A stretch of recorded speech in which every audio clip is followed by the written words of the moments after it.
जनाब के मोअज़्ज़िज़ ख़वातीन व हज़रात, मैं हूं अली मुमताज़ और एक नए वीडियो लॉग के साथ आपकी खिदमत में हाजिर।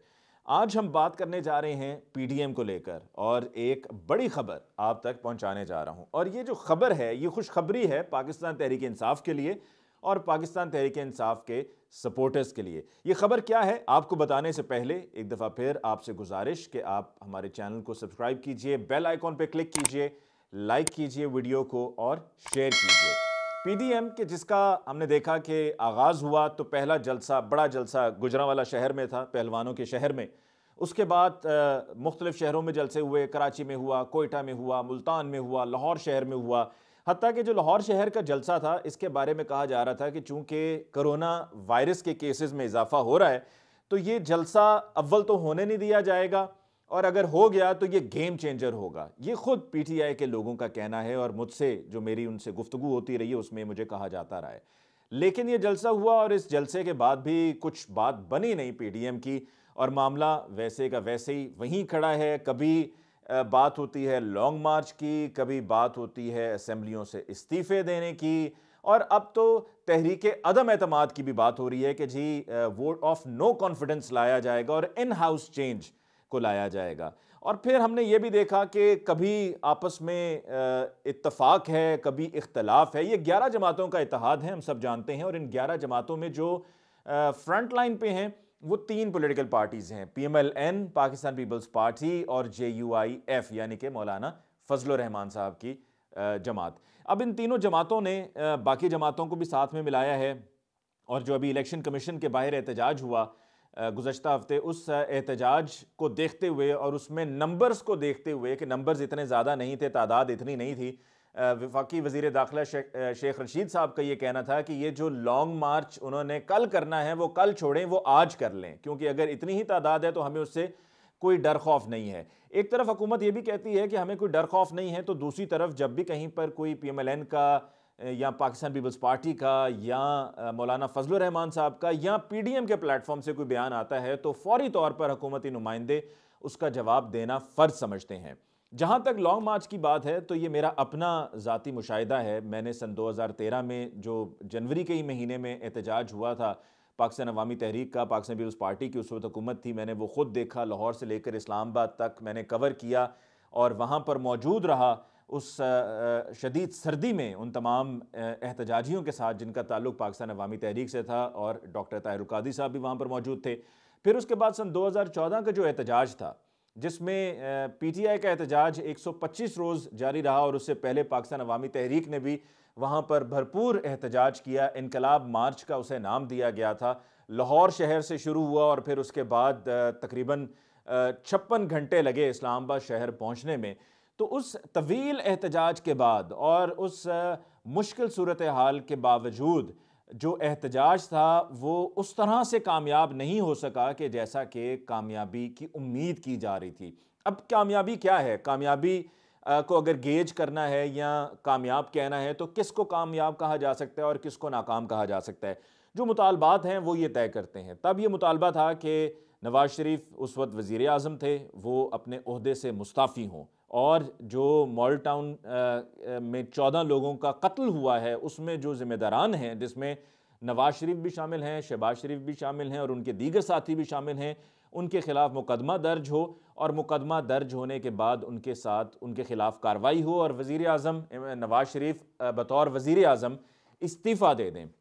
खैर एफआईआर तो दर्ज हो चुकी और नामजद भी कर लिया गया और फिर उस पर इंक्वायरी भी शुरू हो गई, लेकिन जहाँ तक इस्तीफ़े की बात थी वो इस्तीफ़ा नहीं आया। और फिर दिसंबर 2014 में हम जानते हैं कि पीटीआई को अपना 125 रोज़ का जो एहतजाज है उसको ख़त्म करना पड़ा क्योंकि साथ ही सानिया एपीएस हो गया। अब उस सारे एहतजाज की रोशनी में जो मैंने खुद अपनी आंखों से देखा कि उतना बड़ा एहतजाज और इतना ऐसा एहतजाज कि जिसमें सब यूनाइटेड हैं, डटे हुए हैं, वो एहतजाज मुश्किल है कि पीएमएलएन पाकिस्तान पीपल्स पार्टी या इवन मौलाना फजलुर रहमान साहब की जमात और उनके जो वर्कर्स हैं वो उस तरह का एहतजाज कर सकें।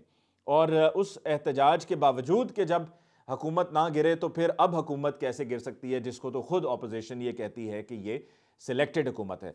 तो जहाँ तक खबर की बात है तो खबर ये है दोस्तों कि मौलाना फजलुर रहमान साहब नाराज़ हो गए हैं और मौलाना फजलुर रहमान साहब की नाराज़गी है बिलावल भुट्टो जरदारी से और मोहतरमा मरियम नवाज साहिबा से। और उनकी नाराज़गी ये है कि फ़ैसले खुद से कर रहे हैं, सोलो फ्लाइट हो रही है, PMLN और पाकिस्तान पीपल्स पार्टी के ड्राइंग रूम से फ़ैसले हो रहे हैं और हमें पूछा ही नहीं जा रहा। यानी कि मौलाना फजलुर रहमान साहब कह रहे हैं कि PDM के प्लेटफॉर्म से सब होना चाहिए, सेनेट के इलेक्शंस में हिस्सा लेना है तो उसका ऐलान भी PDM से होना चाहिए, बाई इलेक्शंस में अगर हिस्सा लेना है तो भी PDM से होना चाहिए। और ये नाराज़गी का इजहार उन्होंने किसी और से नहीं किया, बल्कि फ़ौरन फ़ोन घुमाया उन्होंने नवाज शरीफ साहब को लंदन में और आसिफ अली जरदारी साहब को फ़ोन घुमाया और आसिफ अली जरदारी साहब से उनके साहबजादे बिलावल भुट्टो की शिकायत की है और मरियम नवाज साहिबा की शिकायत नवाज शरीफ साहब से की गई है और ये शिकायत मौलाना फजलुर रहमान ने की है, जिस पर उनको यकीन दहानी कराई गई है कि हम इस मामले का नोटिस लेंगे और आप जैसा चाह रहे हैं वैसा होगा। लेकिन ये दरार पड़ गई, ये अब इख्तलाफात बाकायदा शुरू हो चुके हैं और मौलाना फजलुर रहमान साहब को ये लग रहा है कि वो कॉर्नर हो गए हैं। क्यों कॉर्नर हो गए हैं? क्योंकि उनसे पूछे बगैर ऐलानात हुए हैं जिसमें इन हाउस चेंज यानी कि तहरीक अदम एतमाद की बात की थी बिलावल भुट्टो जरदारी साहब ने, वो वहाँ से बात जो है फ्लोट हो गई। फिर सेनेट के इलेक्शंस में हिस्सा लेने का ऐलान भी हो गया, मौलाना फजलुर रहमान साहब से पूछा ही नहीं किसी ने।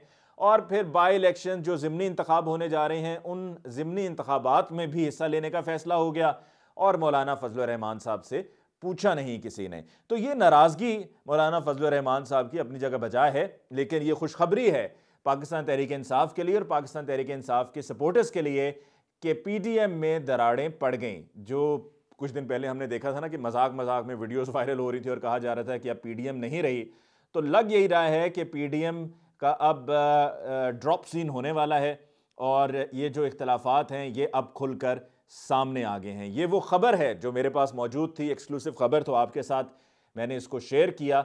और जहाँ तक इन हाउस चेंज की बात है तो हम जानते हैं कि नंबर गेम है ये, और नंबर गेम में PTI को शिकस्त देना जो हुकूमत में है खासा मुश्किल है PDM के लिए और PMLN के लिए, पीपल्स पार्टी के लिए। उसकी एक बहुत बड़ी वजह यह है कि इनके जो एजेंडाज हैं वो डिफरेंट हैं, यानी कि ये पार्टीज़ एक दूसरे से बिल्कुल मुख्तलिफ हैं, लेकिन एक होने की कोशिश करने के बावजूद भी उस तरह से एक नहीं हो पा रही हैं। तो इन हाउस जो चेंज है वो लाना बहुत मुश्किल है। अगर वो वोट ऑफ नो कॉन्फिडेंस ले भी आते हैं तो वो वोट ऑफ नो कॉन्फिडेंस कामयाब नहीं होना है। और मौलाना फजलुर रहमान साहब को आपको एक और बात बताता चलूँ कि बख्तावर साहिबा की जो शादी की तकरीब है 29 तारीख को जो होने जा रही है, उसमें भी मौलाना फजलुर रहमान साहब को चूंकि दावत नहीं दी गई है तो ये भी उनकी नाराज़गी की वजह है। और मौलाना फजलुर रहमान साहब के किसी भी तरह से कोई भी स्टेक्स इन्वॉल्व नहीं हैं। PMLN तो फिर सीटें जीत कर पंजाब असम्बली में भी है और कौमी असम्बली में भी है और पाकिस्तान पीपल्स पार्टी की सिंध में हुकूमत भी है। तो मौलाना फजलुर रहमान साहब को तो अब बात नहीं बनने वाली और जो पहले कुछ चांसेस थे कि शायद दाल गल जाए वो अब कतन नहीं होने वाला है। तो आज का हमारा वीडियो लॉग इस खबर को लेकर था कि मौलाना फजलुर रहमान साहब नाराज़ हो चुके हैं और दरारें पड़ना शुरू हो चुकी हैं और ये कंफर्म्ड न्यूज़ है कि अब PDM के अलहदा फैसले होने जा रहे हैं। यानी कि PDM अगर फैसले अलहदा होंगे तो फिर तो PDM गई और PDM समझें कि गई। So Pakistan Tehreek Insaf will continue as it is. और आज के इस वीडियो लॉग से मुझे अली मुमताज़ को दीजिए इजाज़त। जाते जाते एक बार फिर आपकी याद दहाने के लिए और आपसे गुजारिश करते हुए कि हमारे चैनल को सब्सक्राइब कराइए और हमारे चैनल को सब्सक्राइब करने के लिए बेल आइकॉन पे क्लिक कीजिए, वीडियो को लाइक कीजिए, शेयर कीजिए, दोस्तों को भी बताइए और हमारा इसी तरह से साथ देते रहिए। और हम आपके लिए मुख्तलिफ टॉपिक्स पर, मुख्तलिफ इश्यूज़ पर इसी तरह से वीडियो लॉग पेश करते रहेंगे। दीजिए इजाज़त, अल्लाह निगहबान।